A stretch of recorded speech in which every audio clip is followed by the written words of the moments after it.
Morning.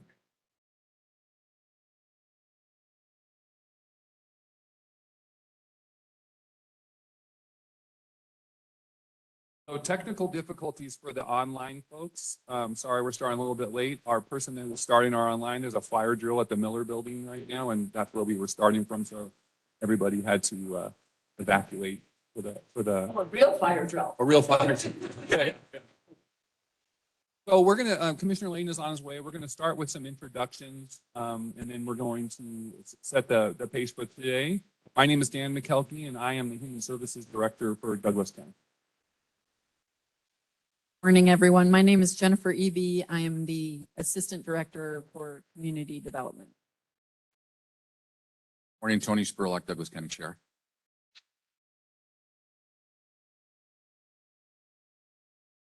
Morning, Marissa Harmon, Lone Tree City Council.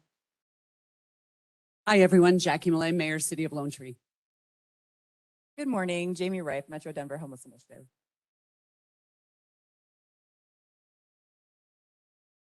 Hey, everybody, Kevin Duffy, law enforcement.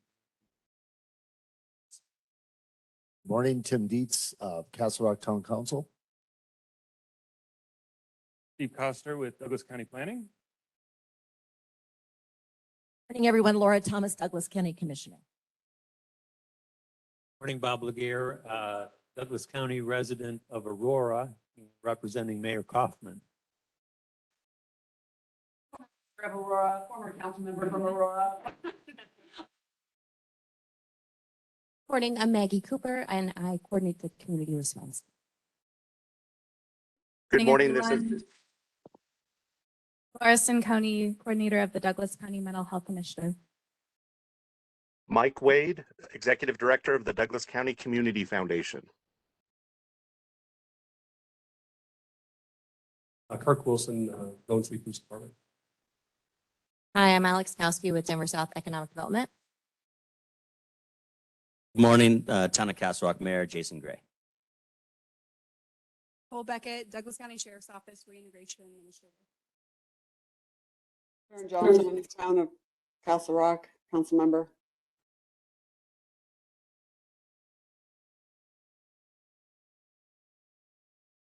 Jenny McMillan. Sheriff's Office. Hi, good morning, Maria Chano, Douglas County Housing Partnership.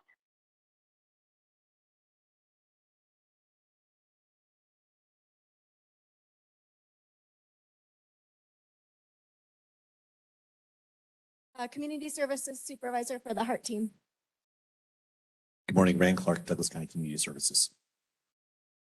Good morning, Amy Sherman, Northwest Douglas County Chamber and Economic Development. Good morning, Erin White with Winter Shelter Network and Manor Resource Center. Hi, I'm Paul Marguzzo with Catholic Charities in the Castle Rock office. Good morning, Ruby Richards with the Department of Human Services. Megan Tran, Douglas County School District. Melody DeHalacourt with Community Services. Jennifer Osorio with Douglas County Human Services. Davenport with Douglas County Collaborative Management Program. Mary Ann Cody, Citizen.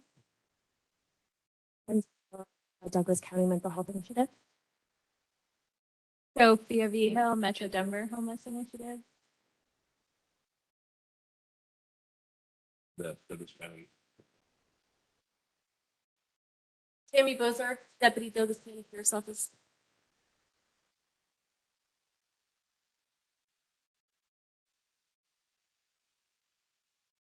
Angela Thomas, Citizen and Chair of the Douglas County Democratic Party. Katie Barrett, Douglas County Democrats, House District 45. It's going to be hard for us to see because we can't see you in this room because we don't have a camera. So if we could do some introductions online, that would be great. Good morning. Oh, I'm sorry. Good morning, Douglas County. Good morning, Amy Edwards, Douglas County Attorney's Office.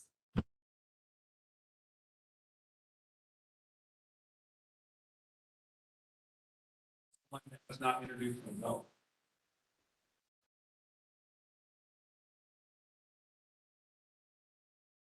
Great. Commissioner Layden, are you online? Yes, I am, and welcome everybody, and good morning. Thank you for attending this Douglas County Homeless Initiative. I'm commuting between two meetings, should be there with you shortly, but just wanted to thank you for the incredible level of engagement that we've received. I often say I would rather see engagement, excitement, emotion, ideas on both sides than an empty chair. And we really have some full chairs right now and some regional participation that I think we're all very thankful for. I wanted to just also express a note of gratitude for the level of consensus and agreement and success this entire group has had on a variety of fronts. Primarily, beginning with the communications piece and really the hard work that has been done by Castle Rock in particular, but all of our cities and towns around the notion of uniform signage. That very clearly states, hey, don't hand money out of your car, give to the community foundation, text or call the Heart Team. And on that note, I think another additional point of, I think, excitement for all of us and congratulations to this team is around that Heart Team. I know more will be provided shortly about specifics, but those three individuals that are navigating with peace officers have been hired. They're in the process of being onboarded. And we couldn't be more thrilled to have that co-responder model, very similar to our mental health initiative, working in this space. So it's an exciting time right now. Obviously, the biggest issue is around the law and the issue of code enforcement and how do you get the code enforcement that our citizens want. No doubt we want to really honor this theme of reclaiming our public spaces, recognizing that people in crisis need services. We want to provide services. Douglas County does have services and has had them for many years, including the Winter Shelter Network, our 9 area food banks, and many other services. But when it comes to code enforcement, how does that work and what is the interplay with sheltering? That has been really I think the lightning rod of conversation is around what that looks like to have a shelter or an initiative center in Douglas County and why. And what we have been told repeatedly by legal and law enforcement is that you cannot have the code enforcement you want unless there's a place for people to go. That's the body of law, nationwide, statewide, that body of jurisprudence around civil liberties that we've seen frequently. So I'm looking forward to Amy's presentation and many others today, but welcome and thank you for being here.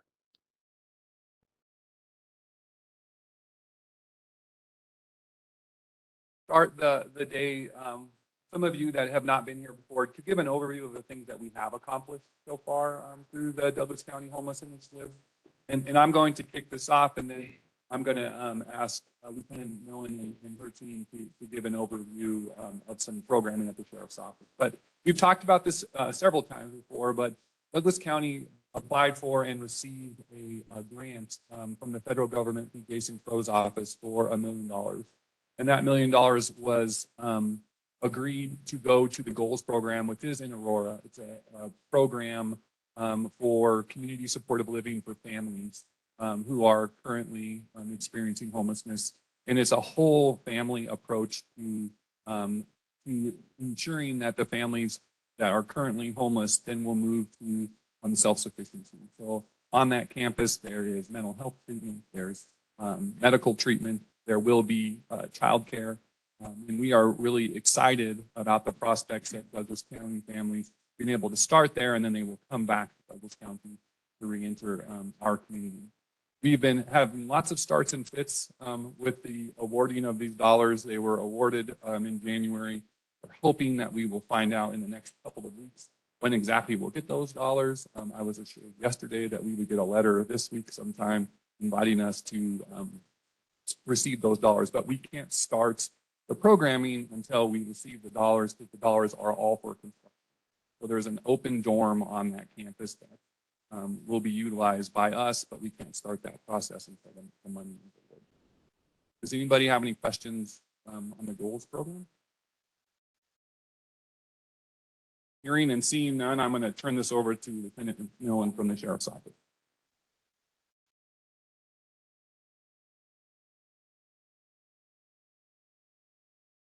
Thank you, everyone, for attending. It really says a lot about our community that we have so many people interested in this very important topic.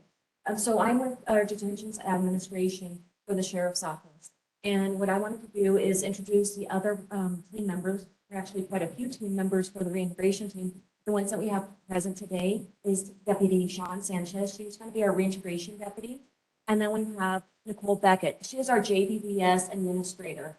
So I wanted to just use this opportunity to tell you what we're currently doing in our. So we have had a reintegration program for many, many years. Duffy, when he was the captain of detentions, was really just kind of a guy that was paving the path and setting some really important themes and foundation for us to grow and blossom. So we have had a reintegration program for many years. When we talk about reintegration, we're actually talking about an umbrella of services. So the reintegration team has multiple members that deal with different types of expertise. So we have JBBS clinicians, which are jail-based behavioral services. So we have clinicians that are grant funded. In fact, the entire team is really grant funded. That's the other thing that I think is really important that I wanted to share. But our JBBS clinicians work with inmates that have substance use disorders and co-occurring disorders. And they provide treatment within the jail. And that can be individually or in group sessions. We've also recently added a medication-assisted treatment program in our jail for those that are suffering from opioid disorders. So we have a very active JMAP program that not only includes the medication, but includes the treatment that goes along with that. And that's a huge education piece, and then a connection piece, so that when those inmates that are on medication-assisted treatment, they are connected with resources out in the community so they can continue that treatment. Not only, again, the medication therapy that goes with that.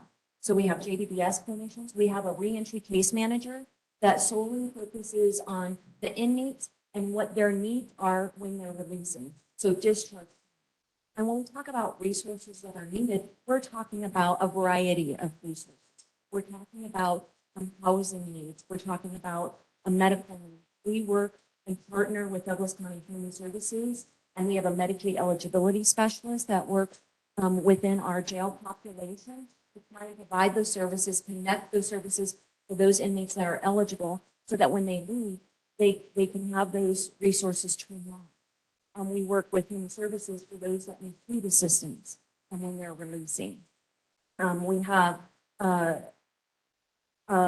competency enhancement specialist that deals with inmates that are deemed incompetent and basically meets with them, provides resources until they can get to the state mental hospital and be restored to competency so they can, their criminal court case can actually. So we have a variety of resources already in our jail. And what our goal is to kind of connect people with resources out. As we all know, transportation has always been an issue.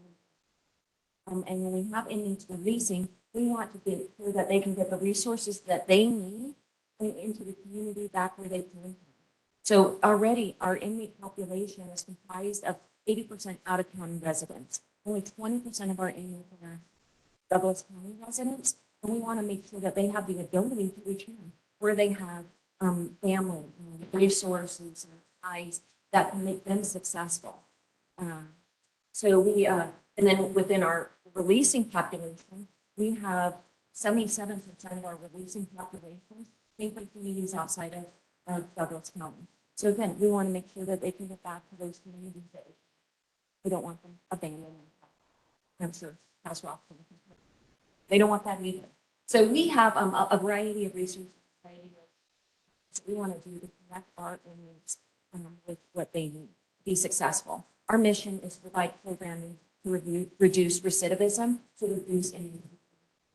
Yeah.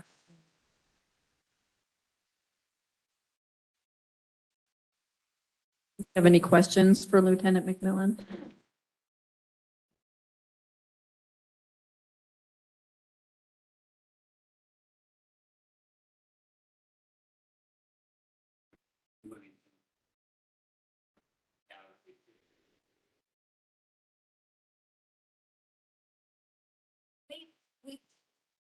We provide a lot of, we have a lot of information within our jail management system. So when we look at where we're returning them, we look at all of the information of the different data. A lot of it is self-report, but we have obviously where they resided on previous incarcerations, where they were picked up, any information revolving around their driver's license, or their previous criminal history, their employment, where they self-reported as far as their employment. A lot of times we're connecting them back to their families, so we talk about that family structure, the friend structure, that's going to provide them that support that they need to be successful. Do you actually have all that data, but you confirm that they do currently have a physical residence? So that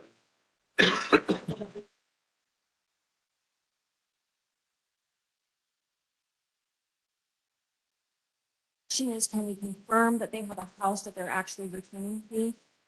We will use the resources that we have as far as understanding actual house.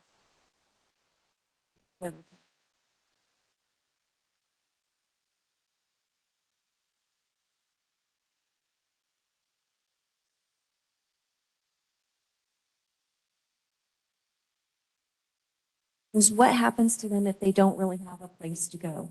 If they are not services resistant, if we want services, we want to find a place to go, then we're going to look at all of our different resources that we have.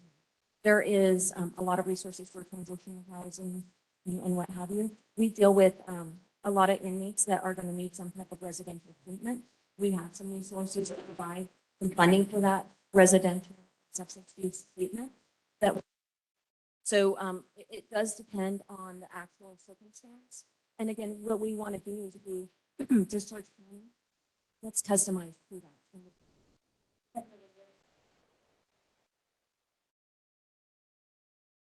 That's where we would want to look at, where do they want to go? Where do they feel they would be more successful? Whatever resource.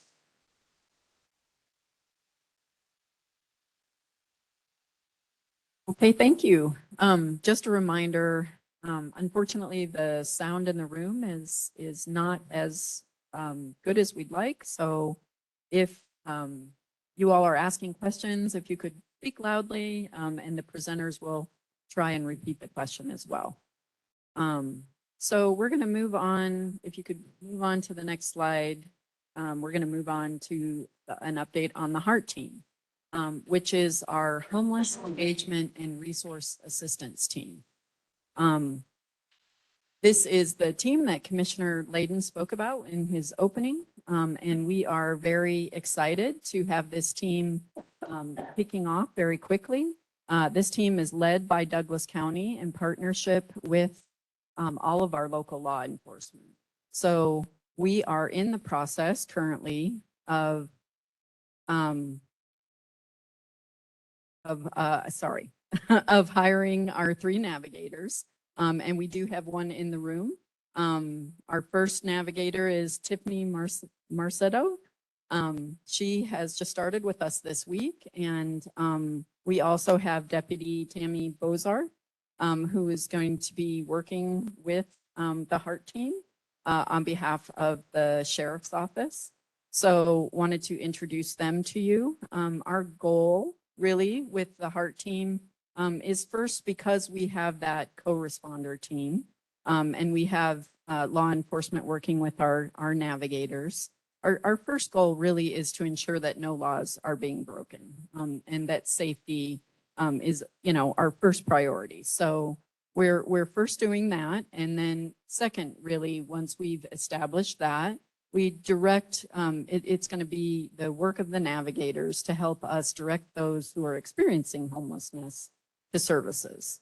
And we understand that services are limited and that at this point, we're working within the services that we have within the nonprofit community in Douglas County, in addition to other services that we have regionally.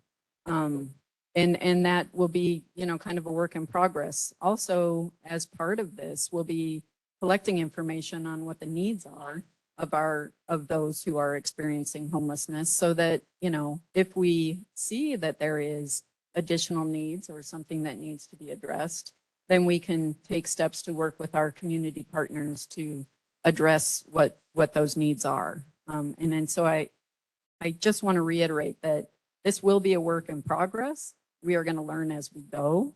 And we are very excited to have our heart team out there and operational, and we expect that to be mid-August. Anything you want to add, Rand? Okay. Any questions on the heart team? Yes, ma'am. Yeah, good question. The question was, is that heart team connected with the task force? And by that, I'm guessing we're talking about Douglas Elbert Task Force? Yeah. Help and Hope, okay. And, you know, give them, wondering, is this what we call you?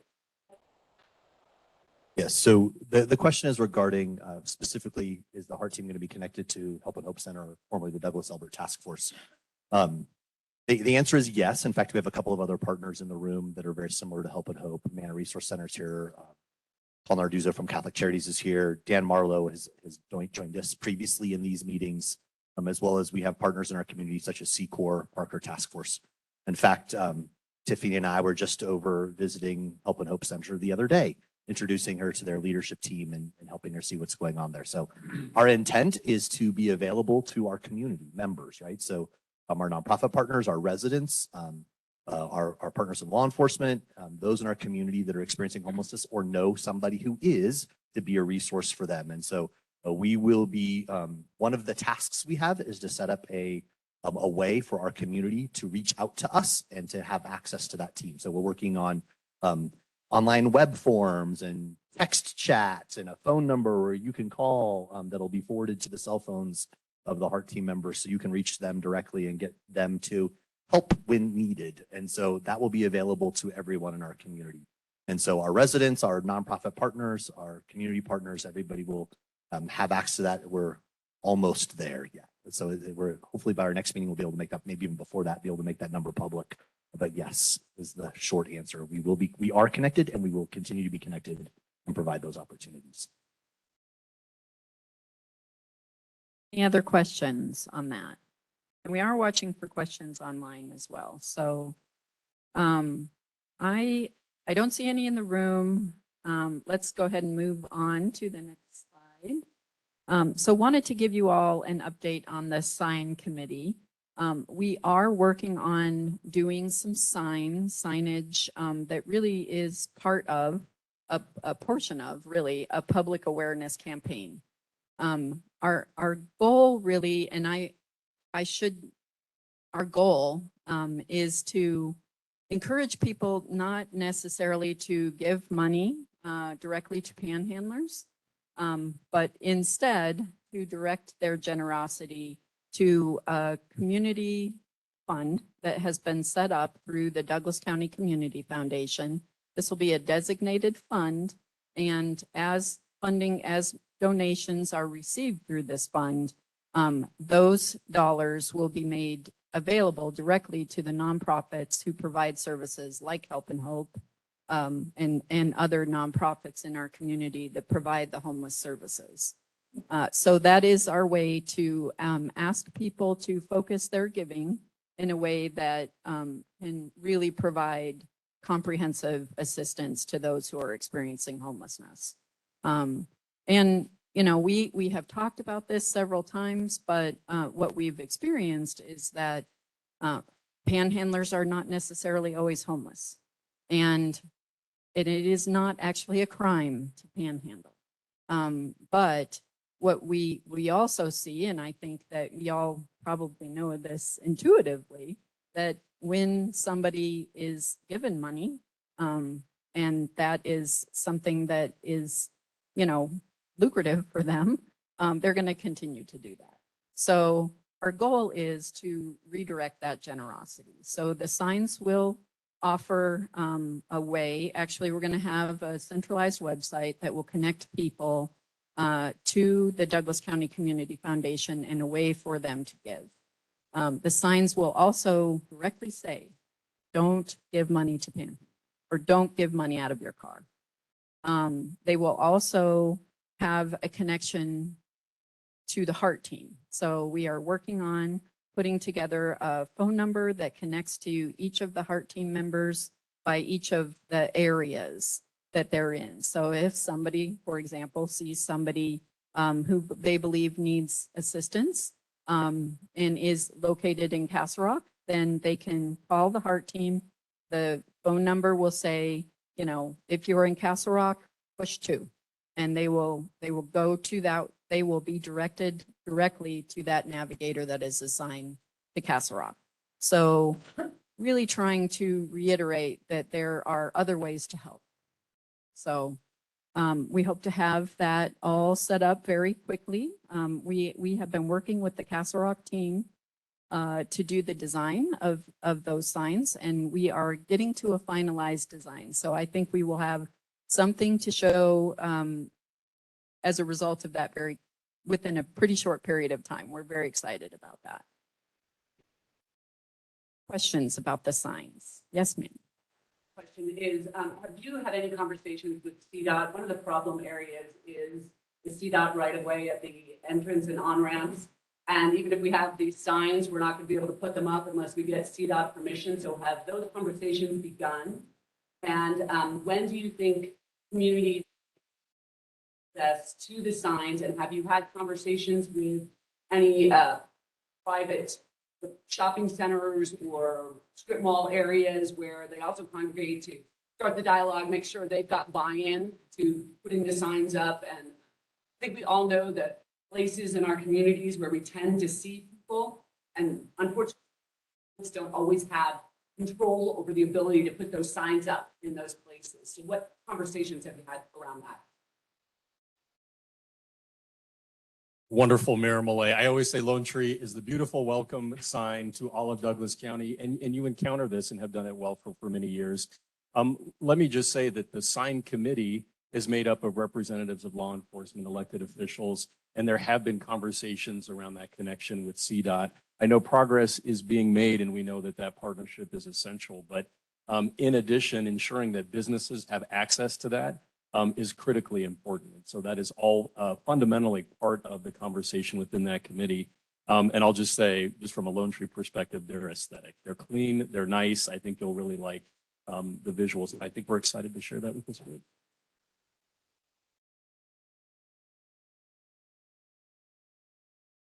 Other questions? Yes. Just an observation, as you know, there's a broad spectrum of reasons why people are on the street. And the sign, I think the sign program is fine, but if you're 100% successful on the signs, a lot of people that are out there are not allowed, but some percentage of them are out there that need enough money to then maybe get high. So the percentage that are not interested in your program, they're going to resort to crime, shut off all the donors. I'm not saying don't try to shut off the donors, but just realize that there's going to be possible unintended consequences if you're really successful.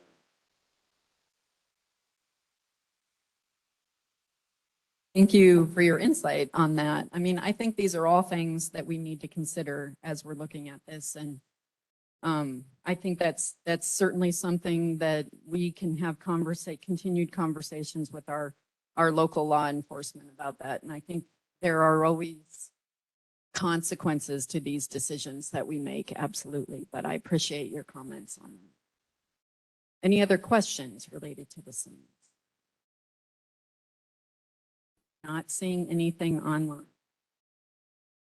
Just going to add, Bob was saying, and I think it's important that everyone gets a full understanding of that.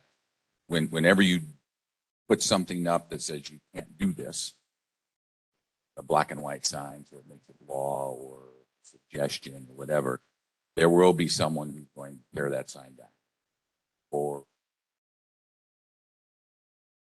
create graffiti or criminal mischief or whatever.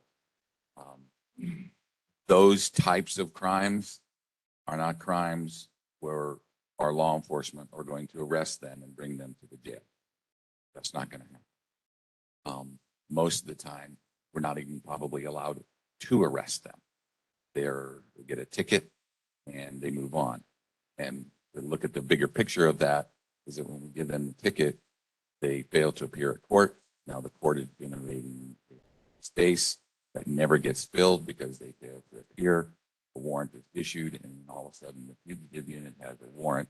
And I can tell you, we have 10,000s of warrants in our system alone, just in Douglas County, of tickets that are never going to be processed, most likely.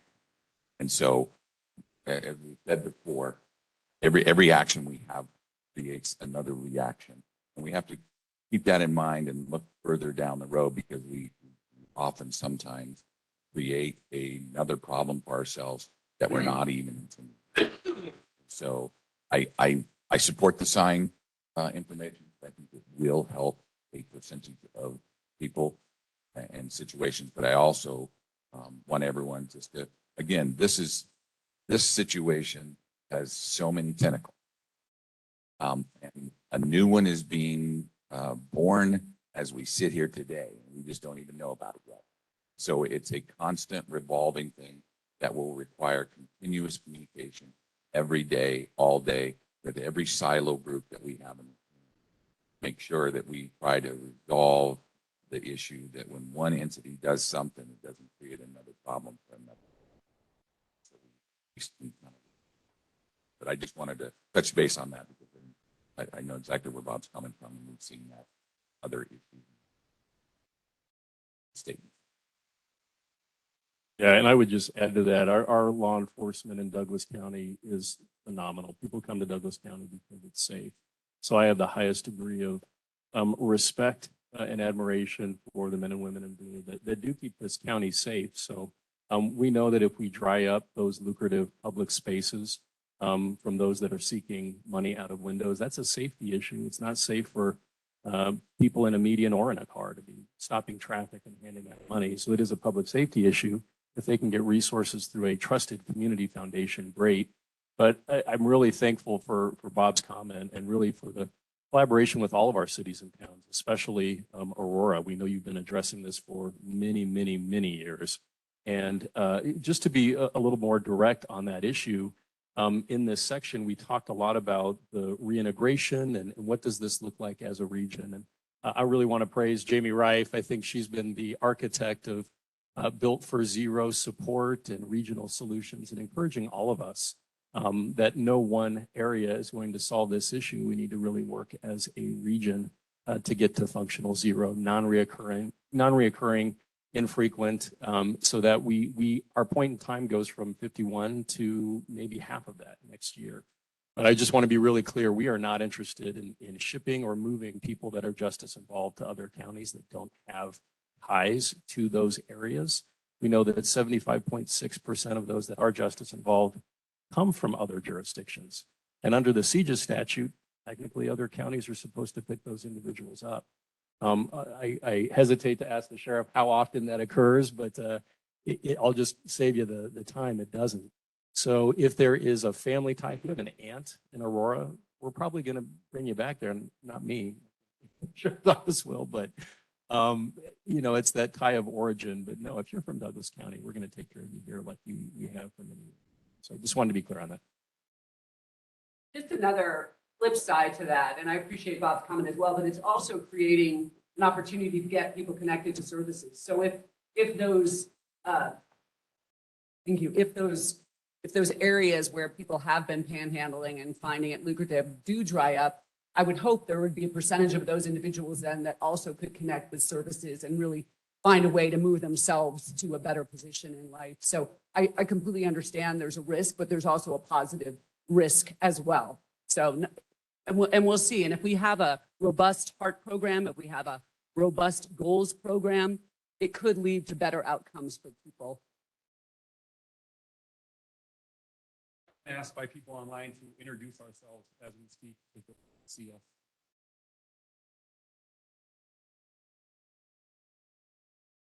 And for EB.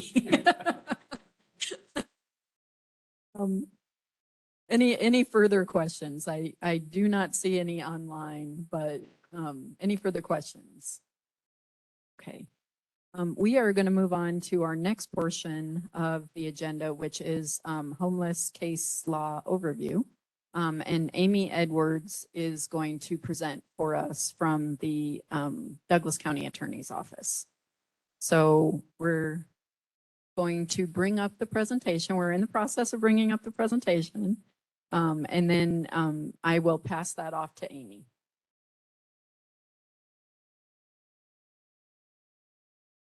Thank you, Jen. Good morning, everyone. Full disclosure, I'm a little under the weather with COVID and quarantining. Otherwise, I would be there in person. It was really nice to hear how many people are present from different locations and different agencies. That's great. Our office has been reaching out to the municipalities and towns and cities throughout Douglas County to collaborate on putting together an overview of how we as a county are addressing homelessness through code enforcement. And really what we're looking at, and this is to Commissioner Layden's credit, is he asked, is there uniformity across the county of code enforcement? And if not, is that even a possibility that we can work towards? So that is a work in progress, and I hope to be able to present an accurate snapshot in the coming weeks. But as we are reaching out to your attorneys in the various towns and cities, if you would be responsive or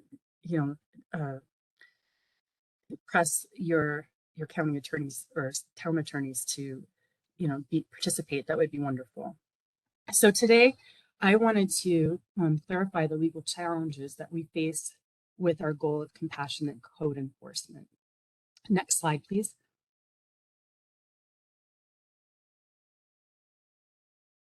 Across our country, the constitutional challenges concerning homelessness ordinances are typically dealing with claims of cruel and unusual punishment, state-created danger, the right to use public space, unlawful search and seizure when they do sweeps of encampments, freedom of speech for panhandlers. And so those are some of the issues that I've seen coming up quite often throughout the country. If we go to the next slide, please. Here in Colorado, the right to be free from cruel and unusual punishments is both an express right through the Colorado Constitution and also a fundamental right through the United States Constitution. And basically what both say is that a state cannot criminalize the consequence of one's status of being homeless. So when we are thinking about camping bans specifically, we really have to distinguish between involuntary act or consequence and a voluntary. Based on the current case law in Colorado, without available shelter space, criminalizing camping is criminalizing involuntary conduct. And so if we go to the next slide, here's the case that is, right now is our Colorado precedent. And even though I know that in our last town hall that we had, there are people in the audience that said that this didn't dictate, across the different districts what we have to do. I would disagree with that, because the Weimar court looked at Supreme Court cases and the judicial district or judicial circuit courts throughout the country, because there isn't a precedent in Colorado. And so in this case, Mr. Wimold was homeless and he would sleep in his car at a rest stop when he could not get a bed at a shelter. So he was employed. I believe he may have even had 2 jobs. And he claimed because he was sleeping outdoors involuntarily It is cruel and unusual punishment to criminalize his sleeping outdoors in his car. The people argued that he never attempted to access shelter the night he was cited, that he received a citation, and he had a vehicle so he could access a shelter in an alternative location, or he had financial means to purchase shelter and chose not to, such as like a hotel room. And so the people said he was voluntarily homeless. And so what the court looked at, based on the facts of the case, is that whether his homelessness, that is sleeping in his car, was voluntary or involuntary. If we go to the next slide.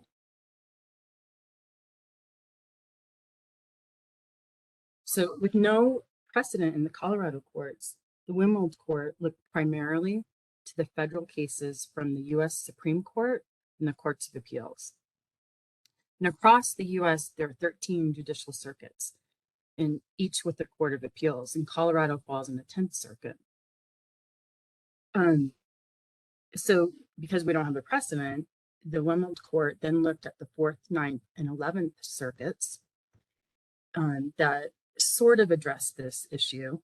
And basically, you know, those 3 circuits prohibit criminal penalties for sleeping outside when there is no shelter available for a homeless person. Next slide, please. And so these are the cases that actually both parties relied heavily on, as well as the Wimold Court. And the bottom line was the district court held that a camping ban does not violate constitutional rights. So it's okay to have a camping ban. However, if shelter is not available, the ordinance punishes an individual based on his or her status as a homeless individual. The Supreme Court, the Colorado Supreme Court, has declined to decide the constitutionality either under the Colorado or the United States Constitution of a camping ban. So what we have is to rely on is this particular case that says it's okay to have a camping ban. But if you want to enforce that ban, then we need to have shelter available. So in summary, so I'm just going to sum it up. The biggest issues for tent and camping bans are when they are enforced while having very heavy restrictions or requirements for obtaining a shelter bed, when there's no realistic access to the shelter. So no beds are available, there's no transportation, or, you know, a single man, you know, doesn't meet the requirements, whatever the, you know, we've heard about all the different issues. And also when there are harsh weather conditions. And so that falls under the state creating a danger. They, you know, subject a homeless person to hypothermia because there's a ban that they can't have a blanket or a tent. So I hope that that clarified. I'm trying to like make it really as clear as possible, but I definitely, if anybody has questions, I'm happy to answer them. The next slide has my contact information, and you know, I would love to have anybody reach out to me, either from the audience or the panel, and you know, we can talk more about this. But it just seems like this has been not everybody's understanding why this case matters to when we're looking at putting together a potential camping ban ordinance. Are there any questions? Harry, this is Chief Wilson with Little. My question for you is, can you explain kind of the rules around distance shelter from municipalities and how that's going to affect the enforcement of camping bans? I'm sorry, can I explain? I didn't, you broke up a little bit. What was the? So the proximity of the shelter available and how that affects the ability to enforce the camping ban. Well, so right now, I think as long as there is a bed available and there's realistic availability. So that to me, there's nothing that says it has to be within 10 miles or 100 miles. But transportation, there has to be a realistic way for this person to get to the bed. And so, with what I've been hearing in these meetings is we're talking about having transportation available to transport someone to a bed that was available. And so that wouldn't really be an issue. So right now, there's nothing that says that that it has to be within so many miles. Does that make sense? I just wanted to add to that. This is Abe Layden from Douglas County, and we had our 67th live town hall since COVID began with a lot of citizens. And like I said, it's always nice to see people, whether they agree or disagree. But this is a point that there's a lot of confusion around. And I want to be really clear. I know from my perspective, and I believe from my boards, we have no desire to create a tent city or a ongoing large residential community for people experiencing homelessness. I testified against tent cities in the Senate. I don't think that becoming victims of our own compassion, as we have seen in other parts of the country, is the wisest course of action for us. But the reason we're talking about sheltering or an incentive center is exactly this reason. It's to support the code enforcement that Amy just laid out. So from our perspective, if we can reclaim our public spaces, have a location that is an initiative center, that is case managed, aesthetic, clean, safe, camouflaged, and secure, then perhaps we can do the things that the HEART team is hoping to accomplish. Rendering the HEART team impotent and unable to do their jobs is going to really limit their ability to engage appropriately. So I just wanted to add that. This is Tony Spurlock, the Sheriff of Douglas County. I wanted to put some numbers to perspective to this when we're talking about camping bans or folks who are contacted. We have a data, and I'm willing to share it to everyone here. Those who we find outside, not involved in our reintegration program, that we find outside the jail, for those who we would classify as homeless, in Douglas County from January to June of this year alone, there were 146 of those individuals that we have contacted in Douglas County, inside Douglas County.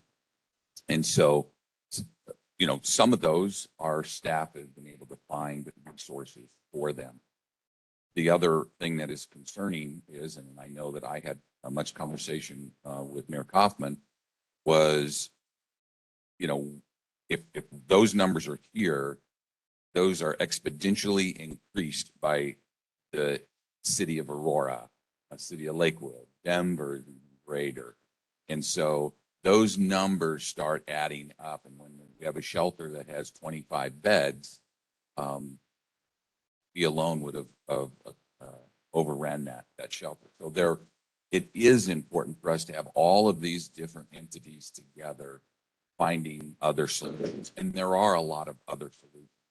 To the chief's point, if we cite someone for a violation of the camping ban, do we have the ability to get them to a shelter in a reasonable location or a reasonable place?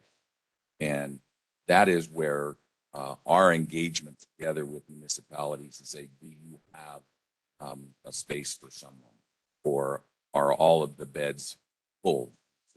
Or what do we do with an individual in the city of Castle Rock or Lone Tree that we have no place for, but they're in violation of our camping ban? And as the county attorney said, you can have a camping ban ordinance, because if I'm camping and I'm not supposed to be there, they're going to write me a ticket, and I'm going to have to pay for it because I have ways and means. 146 people had no ways and means. And so we need to, think about how we're going to address those issues when it comes to numbers. And I would just bring out, the issue for like Aurora. Aurora is not a big impact for us. We had 4 in that entire time. But the city of Denver, folks are from the city of Denver, we had 100. And so we would need to work together on finding them locations if we're going to have a camping ban and we're going to enforce that. And I agree with the chief, if I can find a bed for someone in El Paso County, that might be 70 miles away. Is that going to be okay? And are we willing to do that? Is that going to be appropriate? Is our relationship with El Paso County okay with it? So I think there's a lot of things when it comes to this camping ban that are very complicated. Although I think the reality of it is we can work through the entities part and with our reintegration program, and then with the folks with the nonprofit.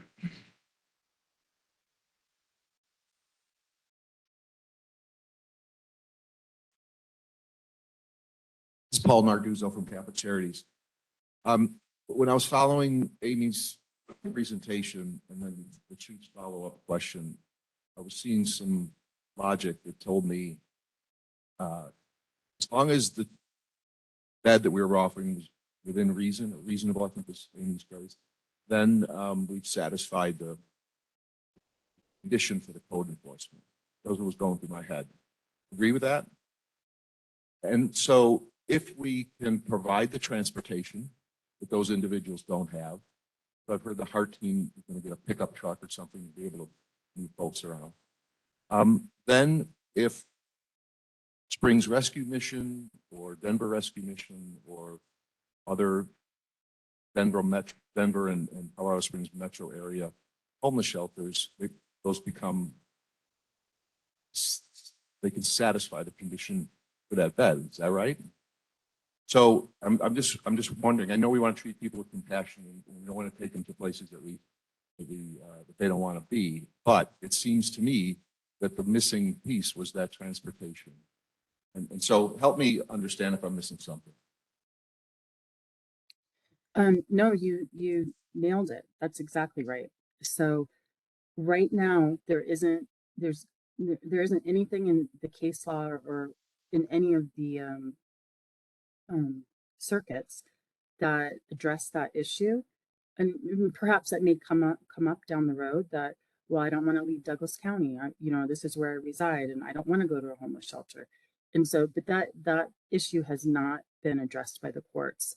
And so just based on the current case law, having transportation to a shelter that has an available bed satisfies us being able to enforce the code. Amy, and thank you to Paul. This is Abe from Douglas County. We appreciate Catholic Charities and the hard work you've done in this space for many, many years, decades.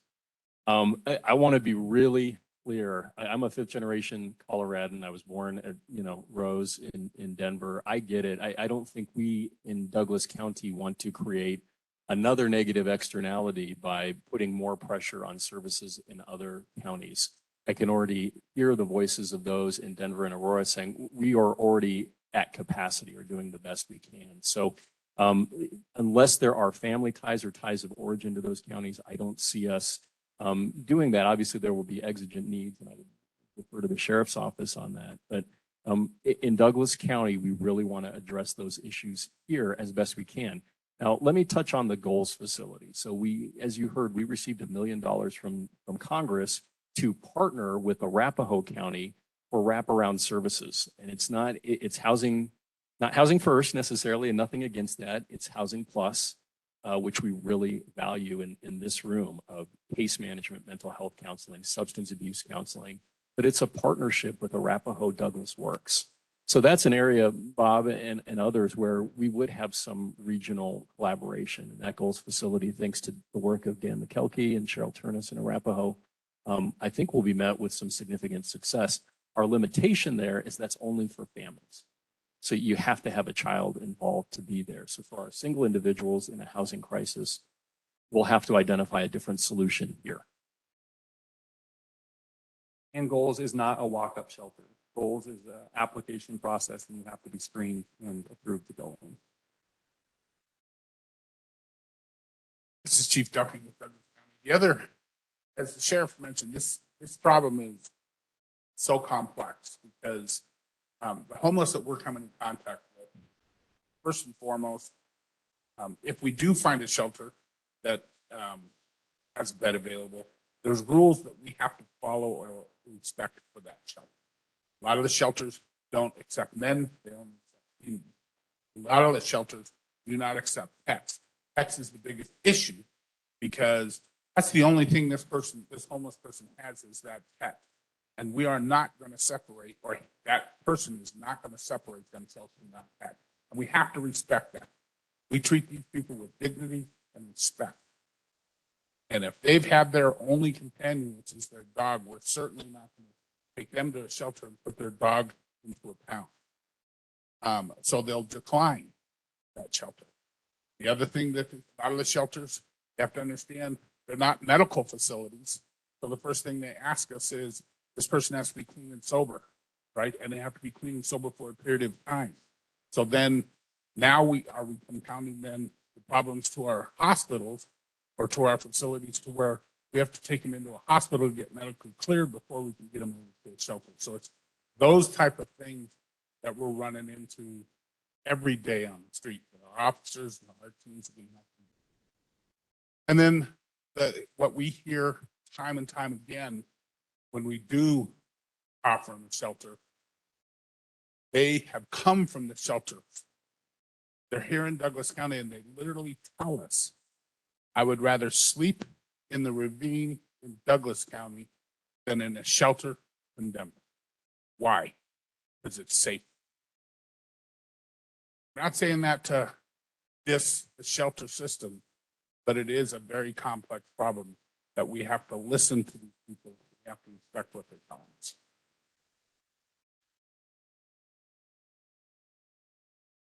So any other questions on this topic? Yes.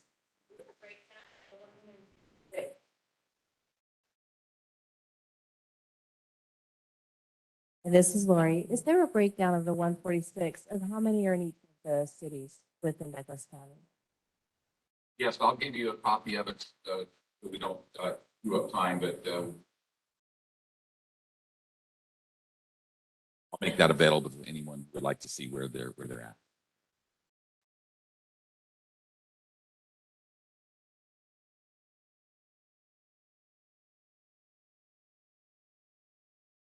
Bob Laguerre from Aurora. I heard Commissioner Layden, you said that there's a program for housing potentially in Arapahoe County at Chelsea or wherever families.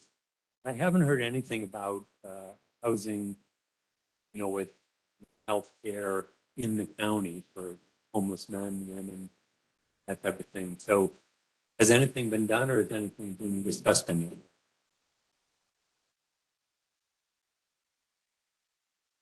Thanks, Bob. And yes, again, high praise for Aurora. All of the commissioners had an opportunity to visit the pallet shelter by the Salvation Army right in Aurora. I'll just speak for myself. I was really impressed. It is safe, it's clean, it's secure. You can't even have it unless it's case managed. And the professionals operating that facility were really quite adept. So I think that's why we began some of the conversations from a county level around pallet. And again, you cannot even order pallet unless there is that case management. The real challenge, and I'll just be blunt, I think we're getting a lot done in this room here today, is location. And at the end of the day, I think we know that we need to have some form of shelter or initiative center to support our codes and to do that good case management. But where does it go? So to answer your question, staff, through direction of the board, has been looking throughout the county at a variety of potential locations that would make sense. But we've heard from town of Castle Rock, and we really want to respect, and we appreciate Mayor Gray being here. He's been a vocal advocate and a great partner with us. But you know, one of the initial locations that we had talked about actually in this room was in between the Justice Center and Human Services because we own the property. The county owns that. So that could be a savings. But what we heard from town of Castle Rock was that's right in the heart of Douglas County. Maybe that isn't the best spot. So we often say we don't do things to people, we do things with people. That's why we're having so many open sessions. I was honored to come down to town of Castle Rock and speak before the town council and have that discussion. So I think a lot of locations are being examined right now. But I'll just say I'm not ready to make a decision unless you all feel like you're comfortable with it. Anybody else?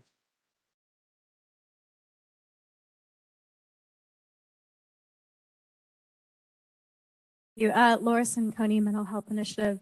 So to fill in a little bit of information about the mental health support, aside from shelter, which is a key aspect of that, the Mental Health Initiative has a program called the Care Compact, which serves individuals with severe mental illness, substance use disorder, intellectual and developmental disabilities, and safety net needs like food and shelter.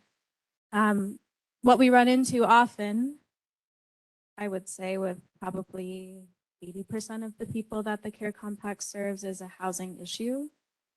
So we eagerly look forward to the discussions about shelter options in Douglas County, but there are services supporting those individuals. The Care Compact is a collaboration of 11 partner agencies, including hospitals, the co-responder teams, IDD serving organizations, law enforcement, the mental health center.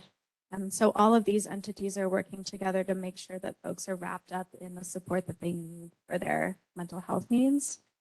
So we will be collaborating with the Homeless Initiative to make sure that folks who utilize a future shelter in Douglas County can benefit from those resources as well.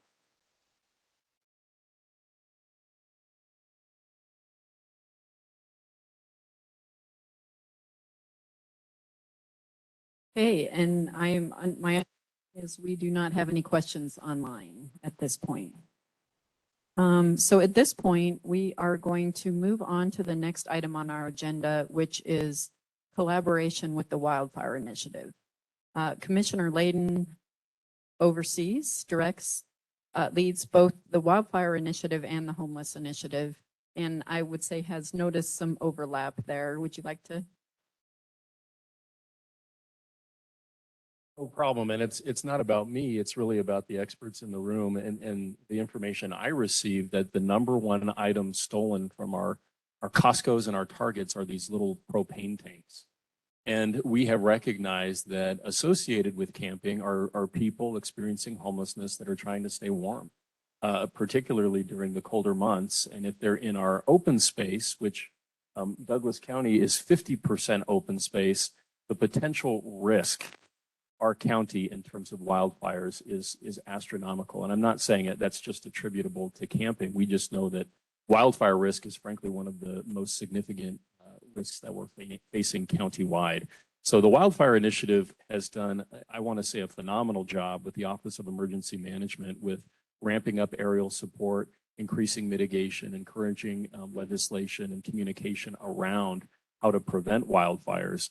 But if people don't have a place to go, and they're stealing propane tanks from Costco and they're going into our open space, the risk to our county seems remarkably high. I will never forget the Chat Ridge 2 fire, handing out water bottles with the Red Cross at Mountain Vista High School when people's homes were burning up, and being able to point in the distance and they could see the smoke plumes eventually dissipate. We said, okay, you know, eventually you'll be able to return back to your home. But that, you know, our open space abuts right next to backcountry. So I just wanted to raise that issue with the Wildfire Initiative. We did have a pretty robust discussion around that, but I'll turn it back to Jen to have some additional detail. Yes, we had the opportunity to attend the Wildfire Initiative earlier this week. Chief Duffy and I did. And I would say that we learned from them that there is some overlap. There is some things that are happening. We heard from, I would say, the chief of Castle Rock that they are having some issues with open fires. It's sort of a surprising thing related to those who are camping outside homeless. But they have had 3 open fires that they have had to respond to. Kind of anecdotally, I guess, what we heard from in that room is that you would not expect a homeless person to necessarily do an open fire because it is kind of a, hey, look at me, I'm right here, sort of thing.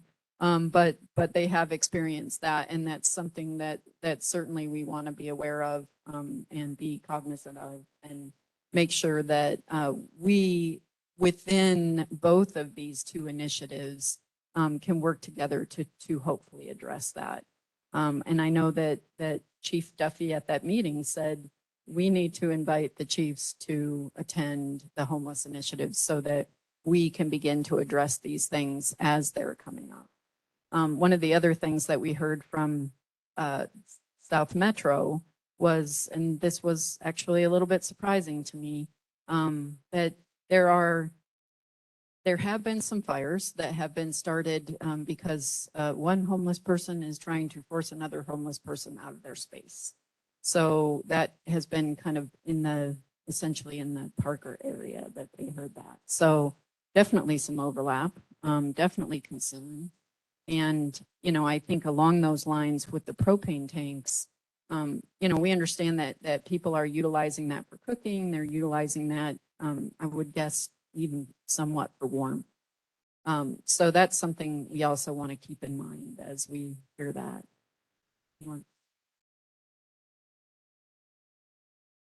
I'll just be quick, but it goes back to that issue of shelter. I think we would much rather have an individual that is old and in a housing crisis in a safe, secure facility heating up food than trying to heat up food in our open space, which is basically so.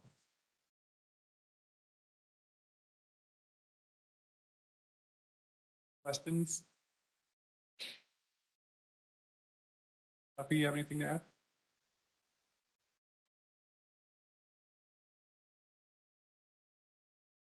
It was kind of a wake-up call talking to the chief of Castle Rock and the chief of South Metro Fire. And it's going to segue into what we're going to talk about. That's the camp cleanups and the abandoned camps that we're coming across. I do want to share a little story with you because it just tickled my heart. It made me laugh. Deputy Brozark has been working about the last month specifically on homelessness, homeless camps. She's been identifying homeless camps. We've got some pretty amazing pictures that she's been able to share with us on various locations and what we're actually finding in the camp. The funny story was she was called to a homeless individual car on a street in Highlands Ranch. She knew this individual before. She went up and contacted him. She knew there were 2 of them that were. And when she was talking to him, he made the mention that their camp is down in this ravine, but he looked at her and he said, but you'll never find it. And Deputy Bolzar kind of smiled and said, challenge itself. So she trudges down, going through creeks, going through different ravines and stuff, looking for it, and she found the camp up in the trees. And they built this very elaborate camp up in the trees that you would not see.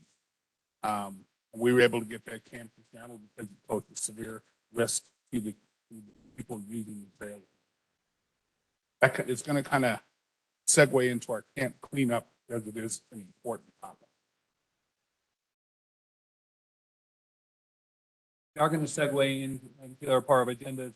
Once we do find camps, which we are finding regularly, I do want to reinforce the fact that law enforcement and community members are calling law enforcement and saying that they've identified and seen camps. Chief Wilson has talked a lot about the panhandling in Lone Tree and people discarding their trash and all the different things that go along with both panhandling and homeless. I'm not going to say encampments, but places where people are sleeping. We're not seeing camps with 15 or 20 people, and then we're seeing more of the 1s or 2s that we're seeing. In a lot of what they're coming across, not all of them are biohazard. hazard. So you can't just send your regular park staff out to clean up something that isn't safe for them. The one thing that we want to talk about here today is how do we have a unified approach to cleaning up places where we are coming upon that people were sleeping and or using as the restroom and so on and so forth. So with that, I'm going to turn this over to Randy Clark.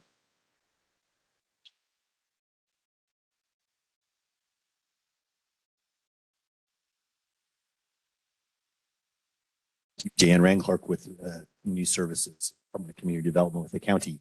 I do want to reiterate what Chief said.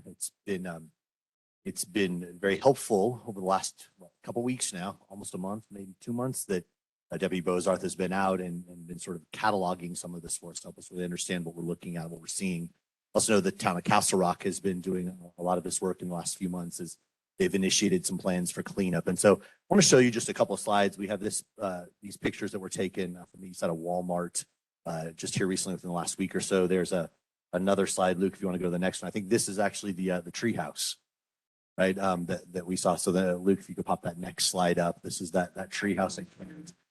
Yeah, there's some pretty elaborate ones. I was in one a few years ago where it was under a railroad track, and the gentleman had suspended everything up off the ground so that he could stay out of the snow and out of the rain and mud.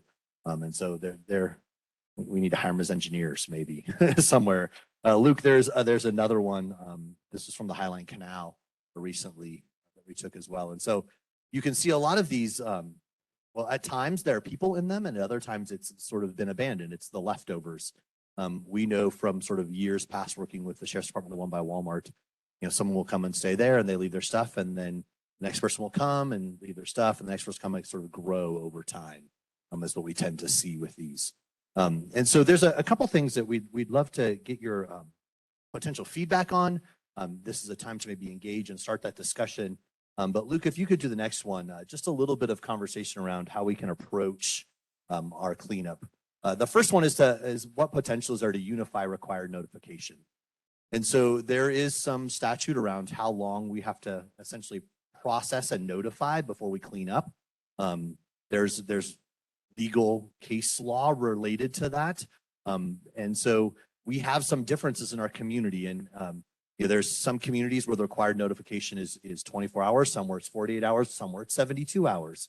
It's a moving target, and I don't necessarily know that I know what the right answer is, but I think we should have an informed conversation around what that should be, and maybe there's ways for us to work together to unify that code across all of our municipalities. And so whether you're in Parker or in Castle Rock or unincorporated Douglas County, regardless of which side of the street you're on, sometimes where they're at intersections, that we're following the same process, following the same code. And so there's not a question.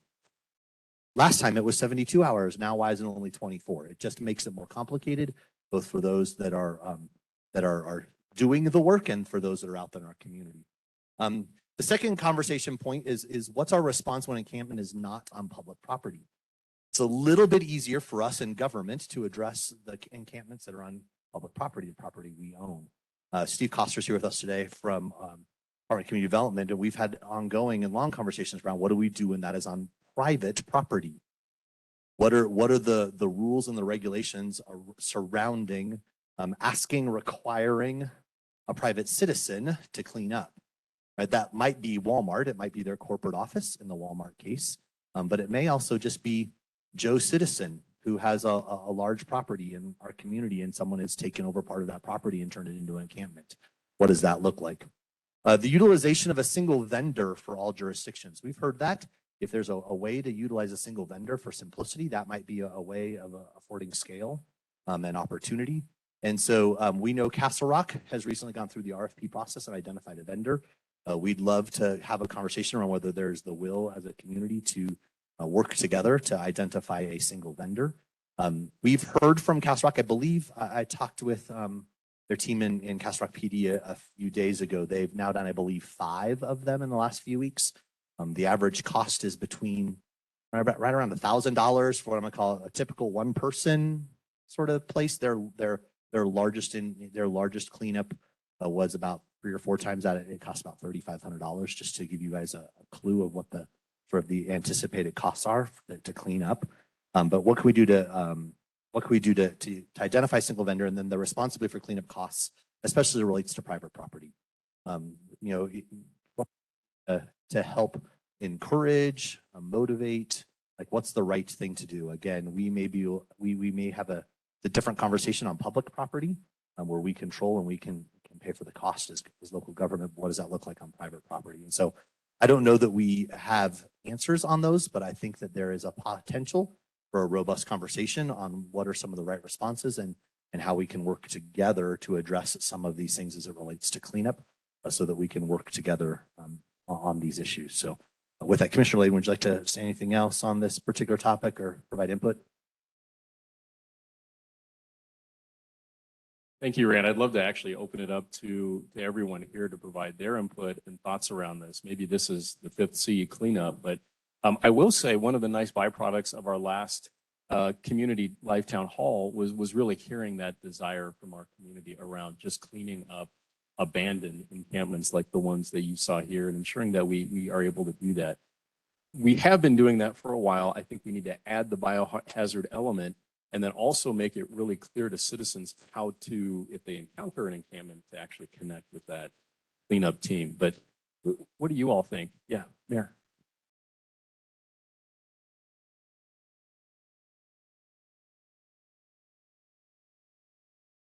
Again, Jason Gray, Town of Castle Rock Mayor. So we hired, the town of Castle Rock hired Bio One about 6 weeks ago, maybe a little longer than that. And what we've been doing with them is, because before we were using Parks and Rec, same as everybody else, to clean up, and it's just not safe. So we brought in Bio One. I think we had 4 or 5 RFPs. And what Bio One does is they go into an abandoned encampment, clean it up. Anything that looks valuable that they tag it and then they put it into a box and they can be claimed later on. We've already seen a decrease in people going back to the same spot after we clean it up. So it's already been, we think, something that's really good for our community and worth the cost. It's bigger. We're paying about $1,000 per cleanup. That's if we our Parks and Recs doing it. That's probably about the same, or maybe a little less, but not a lot, especially for someone who's doing it safely. I also think that we talk about uniform code. That'd be great to have a uniform code. Right now, what we've been doing is as it looks like a camp has been abandoned, we call in Bio One and say it's been abandoned. Let's go ahead and clean it up.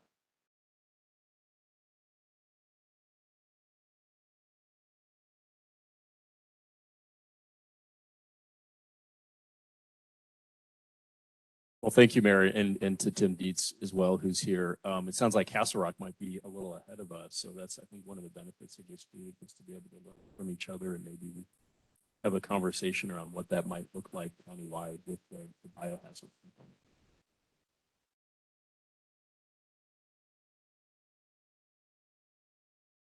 Jackie Millay at Mayor, City of Lone Tree. I think our city attorneys and town attorneys actually need to have those conversations, because I don't know if it's clear to everybody, but they are the ones advising us as far as how many hours, days we must wait, what the notification looks like. And I do think it belongs in that space for the city attorneys, because we have to follow the law. So I don't want to speculate whether 24 hours is enough when my city attorney is telling me it has to be 72. So that's my comment as far as that.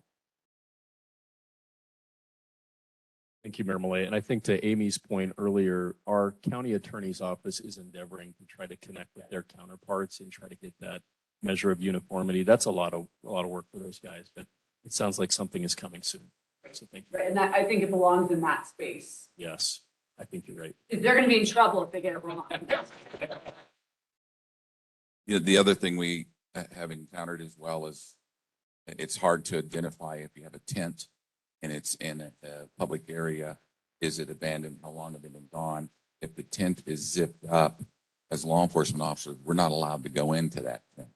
Under the Fourth Amendment, we have to protect the rights of the person that has property inside that enclosement.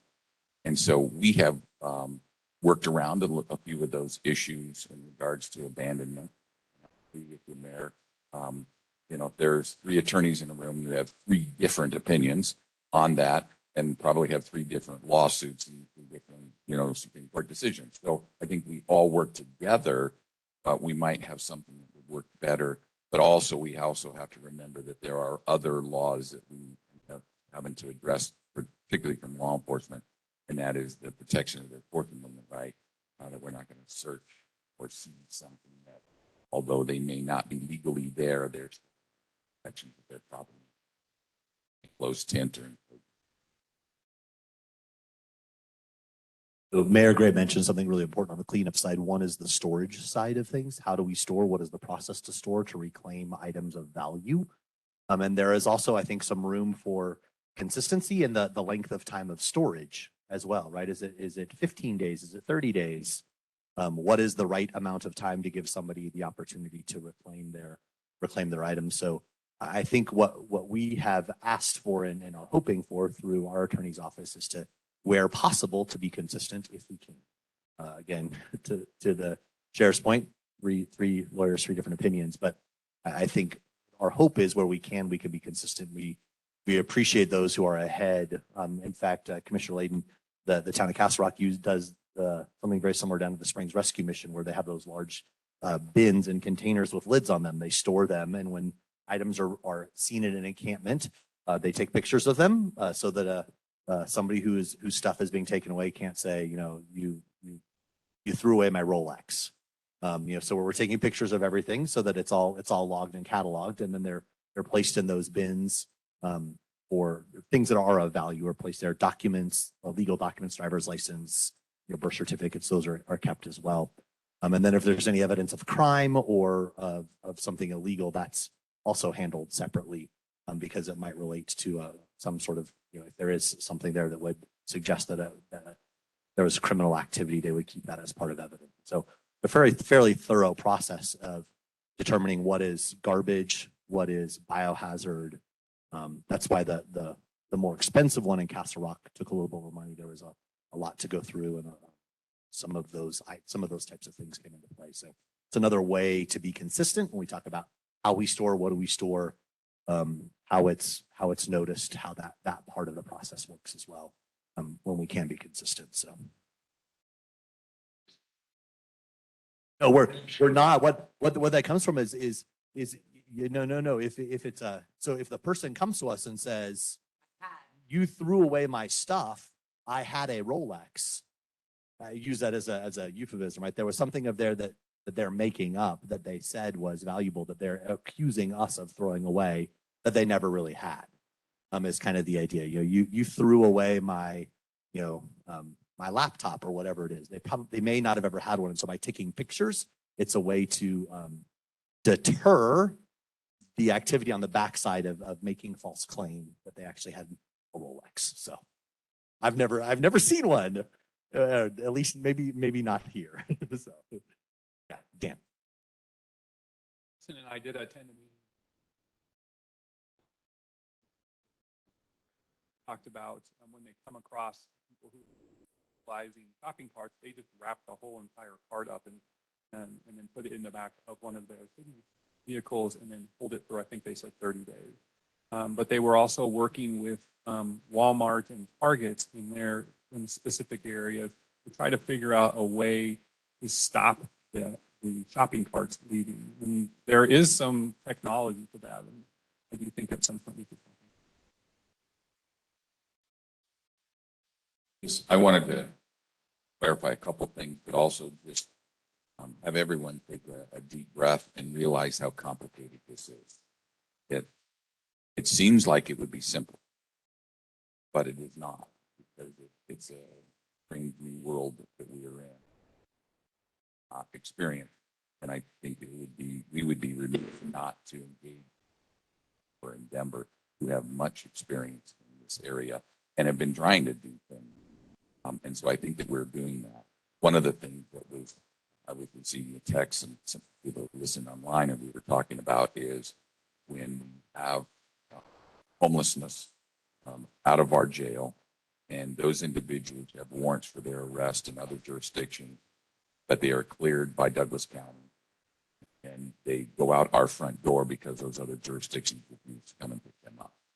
We have been dealing with that since the beginning of COVID.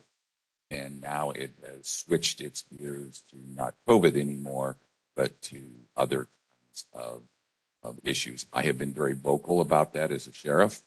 I believe that a sheriff has a duty and responsibility to the court to enforce all warrants and to take them without delay to the closest judge. And so I disagree with our metro sheriffs on that issue. That is still occurring, and that's something that the commissioner was talking a little bit about, where other jurisdictions pick them up. And so our reintegration program that Jenny was talking about has really been trying to work. They will know. They'll call up and they'll say, we're not going to come and get this person. So when they know that that person's getting ready to leave our facility, they can immediately start working on other resolutions, other services for this person that she had just talked about, some of the many things. Sometimes we're successful, sometimes we are not. And sometimes they end up literally out the front door and walking down the city of Castle Rock looking for. That's why we looked at this transportation issue to help us as well. So don't lose your enthusiasm and your eagerness to be involved in this. But also, it's so important that you talk to your friends and your neighbors, other entities, that they understand the complexity of this. This is just not something, and I didn't hear anybody in the room that was a reporter. Maybe there's somebody online, but I didn't hear anyone here to say, hey, listen, this is just something we can solve. This is complicated. We're trying to do the right thing for human beings. But we're also trying to do the right thing for our community. Don't fall talking about. And so we have to find a lot of different solutions. And maybe there might be a smorgasbord of 20 things. But I think that we as a community, and the three chiefs of police and myself have met, we meet often, and we've talked about this. We want to make sure that our approach to every person, because if you have someone that's in the city of Lone Tree, he crosses the street, he's now in unincorporated Douglas County. We want that individual to know that when a police car pulls up, whether it's a Lone Tree PD or a sheriff's deputy, the same message is going to be given. Same message. How they can they panhandle, or when they cannot, or when they can camp and when they cannot. And so I think we can resolve a lot of those issues, but we are going to have to, we're going to have to make some difficult decisions, I believe, so we provide the services that we've all talked about that we want. So I wanted to just make that last comment and that push. Make sure that we clarify.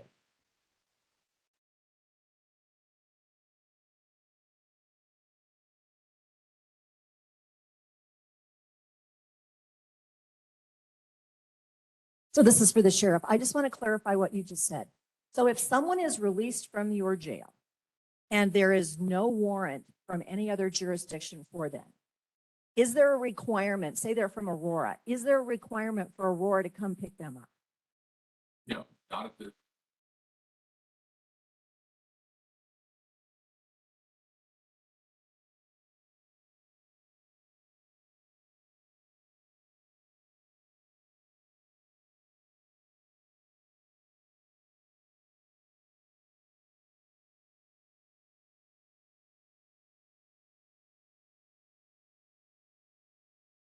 So that's the difference, because I keep hearing that there's a CJIS requirement that if someone is no longer justice involved and they are released, then the city that they're from needs to come get them. And that's not true. Yeah, no. Okay. If it doesn't have a warrant, some people, CJIS is really a database thing, but sometimes the criminal justice system, the warrant system that's in that database would require people to come and pick them up if they have a warrant. The problem that we have is we have some cities, municipal warrants often are not honored for a variety of different reasons, and detentions knows that so well. If there's a municipal court, and we have been working with, and I've been working with Mayor Kaufman and working with City of Denver and Lakewood on when they have those types of situation where they really should come and pick up that person. But they choose not to based upon whatever their circumstances are within regulations. Are we going to extradite? Is that really the technical word it should be? Are we going to extradite them from complaining? Any other questions? Go to the sheriff's point about, I would say the close to 50% of the people that we're contacting on the street, we clear them and they have a warrant for their arrest, either from the city of Denver, city of Aurora, city of Lakewood, but the warrant states the warrant is only valid within that city limits. Our officers can't take him into custody, but they do have an arrest warrant out. So we advise them, hey, you have an arrest warrant out in Lakewood, and they're like, yeah, we know. So, and we're seeing that across the country where there's warrants, out of state warrants and stuff, but they're only good within certain locations. Now, there are warrants where DCHI warrants, we arrest them, we bring them to our jail, and past pre-COVID, we'd notify the home jurisdiction that we've made an arrest on your warrant, they're in our jail. They would come down within 3 days, pick that person up and take them back to their jurisdiction. And with COVID, they were refusing to do it. They were refusing to come down and pick up their own warrants. So we legally can't hold them in our jail on another jurisdiction's warrant. So then we had to let them go. And the sheriff has done a remarkable job of trying to get that reason.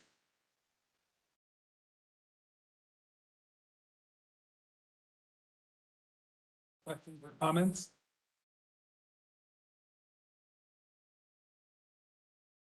Online?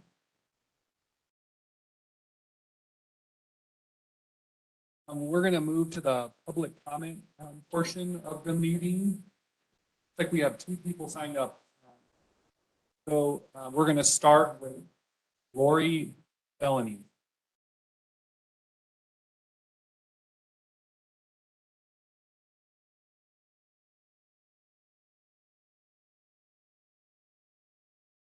So I have 2 questions. The first one is I'm trying to understand the homeless shelter and what that would look like. So you pick somebody up, you have a bed for them, you take them to that bed. And my understanding from the last meeting was then they need to leave at 8 o'clock in the morning. So what happens to them then? And then is this like their place, they've met the requirements, they're sober, they're looking for a job. Do they get to come back to this every night or do they, like what happens with that? What's that look like?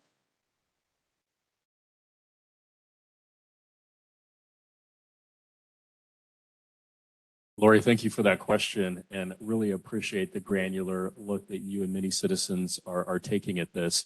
It's too early in the process. I mean, right now, we have not even authorized purchase of the pallet shelter. But what I will say is I think we have a wide degree of latitude, both as a Board of County Commissioners and within this initiative, to create expert-informed parameters around what that case management looks like, the length of time. And I'll tell you, we all did have an opportunity to go down and visit the Colorado Springs Rescue Mission, run by retired Major Jack Briggs, former pastor.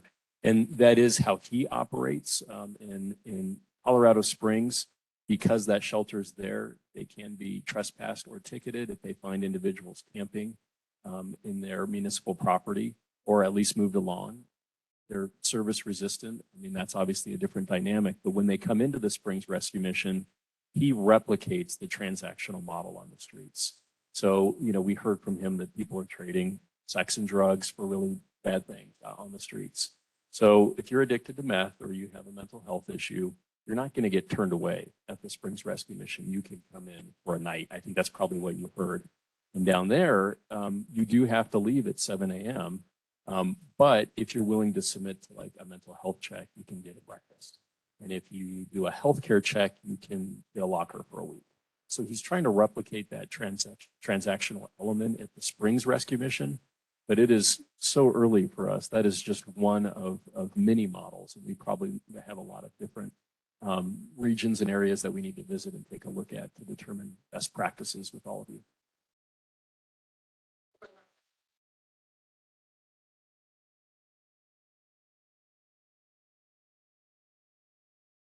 So with that said, it sounds like there's a lot of work to be done before any shelters get erected because they just don't think we really understand how that will look.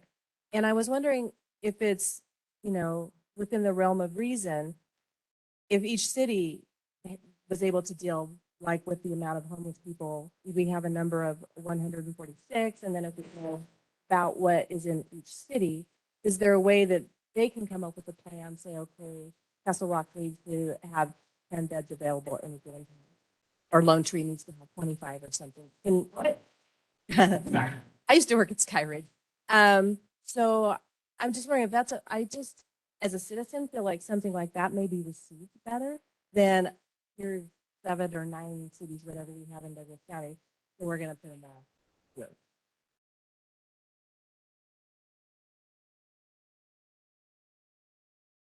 I think that's a really, really good point. And that's the reason that in addition to law enforcement, faith-based partners, human services, citizens, all these wonderful representatives here, we actually have the elected leadership, the mayors and council members from these jurisdictions that are able to speak into this process. So I'll actually turn the mic over to Jackie Millay. I'll tell you what I believe, probably not what you're going to want to hear from me, but this is something that is a regional issue. It affects all of the Front Range, and the idea of each individual community in the Front Range coming up with onesies and twosies is going to end up costing our taxpayers a lot more money, and I would suggest not be efficient. What we need to do is connect these people with resources and services, and to duplicate and replicate services throughout the county versus having them in one place. It's the reason why residents that are in Lone Tree are sometimes frustrated because all of the services our residents need to access are down in Castle Rock. And there's no good transportation options for them if they don't have a vehicle to get there. So it's the reason, why we have community schools versus homeschooling. And some people may choose that option, but this is a resource. It's a regional service that needs to be provided. I do believe it's under the auspices of the county. The city of Lone Tree does not collect any revenue to fund any type of health and human services. We have no property tax. We don't even have a parks department. We are a very efficient jurisdiction that uses our special districts to support those things, and we don't have a health and human services district. All of the residents in Lone Tree pay the same taxes to Douglas County to provide these services. So I really, as much as I appreciate the perspective of shouldn't each little community deal with this, it is too big of an issue, and I think too costly to expect an individual city with a population of 15,000 people to be supporting this when we pay our taxes to Douglas County for the service. Right. A quick note about human services. The commissioners just approved this week a satellite office actually in Highland, in partnership with the Highlands. So you would be able to get all of the services that you get in Castle Rock actually in Highland Ranch. And we're really excited as we see how many, I think it's around 50% of the people that we serve live in Highland Ranch, Lone Tree, and Parker.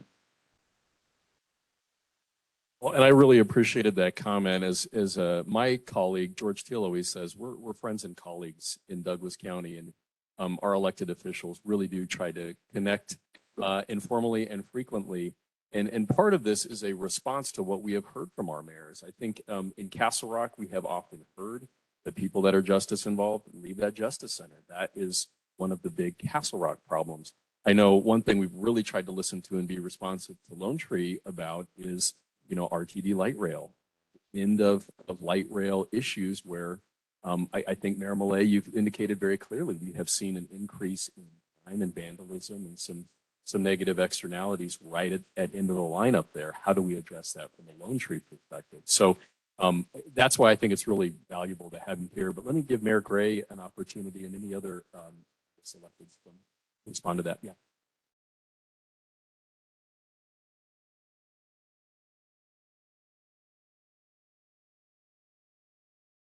Thank you. Again, it's Jason Gray, Town of Castle Rock Mayor. And Jackie Millay, Mayor Millay makes a great point about how it would cost. I mean, if you did it in every community, the cost would be phenomenal, and it'd be hard and personnel wise and that kind of thing. So it really needs to have probably a central location. And it really doesn't matter where, we just need to all kind of agree on it eventually. On top of that, you know, and as Jackie knows, and the other council members and civic leaders, the sheriff, the commissioners all know that, you know, this is a really hard nut to crack. It's every single mayor's meeting we have, it's traffic and homelessness, every single one. And no one has cracked that nut. I don't know anybody across the United States who has figured out this is how you do it. And what we're doing is a great approach. There's 20 or 30 different ways to do it. And if we can get some people food, we can get some people shelter, we can get some people, you know, a job, we can get them mental health, we can get them medications. I think that there's such a wraparound, we talk about a wraparound on this in a way that we can be compassionate and enforceable. And then on top of that, and most of all, really hearing our citizens in our community. I mean, you got 146 people, maybe half live in Douglas County or from Douglas County. We have a population of 345,000 people. That's less than 1/100th of a percentage of people in Douglas County that are homeless. It's less than 1/100 of 1%. It's 0.1 or 0.001.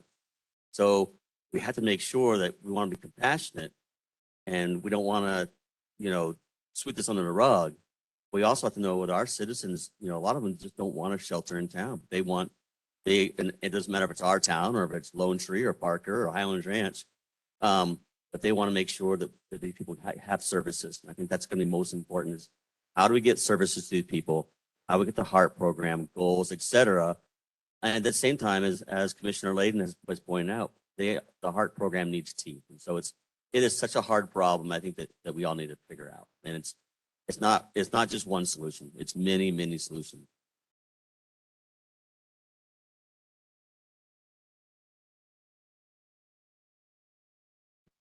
Person that has signed up for public comment, it says Steve.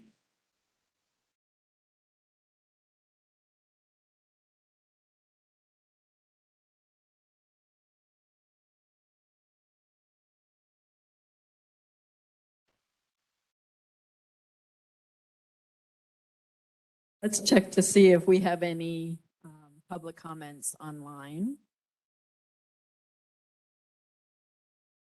With the man in the sky, he's letting us know. That's right, Luke Thornton, who's checking with our folks online. I don't believe we do. So I just want to, I think, close and ask Commissioner Layden, Sheriff Spurlock, if you have any additional closing. Well, thank you, Jen. And, you know, I'm just sitting here reflecting that a diamond is brilliant because it has a lot of facets. And what has been so encouraging to me as a commissioner to watch this group be expert informed from so many different areas within our county. I'm thankful for you. The county is very thankful for you. I know our citizens, the 373,000 that we represent, are very thankful for you, your engagement and your work here.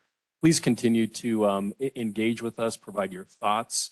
We really like good ideas in this room, and we really appreciate our cities and towns in particular, and all of your staff. Thank you for participating with us. We really appreciate it. Thanks, Commissioner. And for the folks that are doing all the heavy lifting, thank you for the everyday work that you do in the field and with these citizens who find themselves in this unfortunate circumstance of being homeless. So thank you for the work you do, and I appreciate Bob here on behalf of Mayor Kaufman and the city of Aurora. I've had phone calls from the folks in Denver, city of Aurora. I tell you, their interest is just like ours, exactly what the mayor said before in Castle Rock. We all want to find a way to do this, and I think the best way is that we continue to have these kinds of open communication, find common ground, and work at a pace where we can make sure that we're helping those. We are at a good spot, I believe. We have resources and tools on the ground now that we're doing some good things. Probably never going to eradicate it, probably never going to make it completely go away, but we can reduce it and then reduce that number even more so. And when we talk about numbers, as the mayor said, it's minuscule, but also Douglas County, and I've been outspoken about this as well. We also have to accept the fact that we are a county that sits between the two largest metropolitan areas in the state of Colorado. So we are going to be burdened with some of the overflow that occurs in those places. We can't point the finger at them and say it's your fault. We accepted to live here. We accepted to grow here and be a part of it. And so that overflow is going to come in this community, and we should play a role in trying to fix that, because we can't just load everybody up on a bus and take them back to Denver or to Aurora. It doesn't work that way. We can't put them on the light rail. So we have to find a way. We are as resources, a lot of dedicated people that want to help. And when you look at the numbers of how many people that are homeless, in our detention facility, it's still our responsibility. They're part of what our community is about. And so I think if we continue to do this, we can find a solution that will narrow that gap as much as we possibly can. So I just want to thank everyone for being part of that. Also, if you have questions or concerns, or you want data, this is not, we're not keeping a secret here. We'll share every bit of information that is legally that we're allowed to share. We want to make sure that the right information, we're sharing the same information, all in the same. That make a difference. Thank you. Raw. Can you take some paste